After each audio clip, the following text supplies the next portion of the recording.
ప్రకటించిన ముసాయిదా డ్రాఫ్ట్లో నా పేరు లేదు. అప్పుడు నేనేం చేయాలి? మనము ఇంతకుముందు చెప్పిన ప్రకారం election commission of India, Telangana election commission కొంచెం సమయం ఇచ్చింది.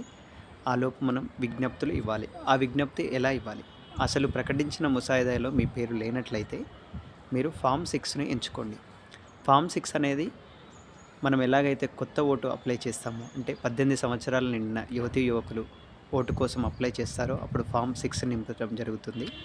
మనము ఇప్పుడు కూడా అలానే ఫామ్ 6 నింపి మనము డిక్లరేషన్ ఇవ్వాలి.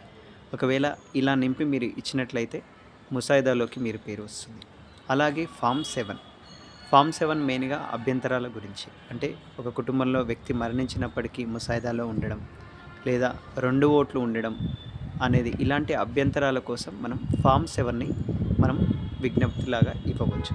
అలాగే ఫామ్ 8 అంటే మన ప్రకటించిన ముసాయిదాలో పేరు, చిరునామా, ఇంకా ఫోటో ఏదైనా సమస్య ఉన్నట్లయితే మనం ఫామ్ 8ను సమర్పించాలి.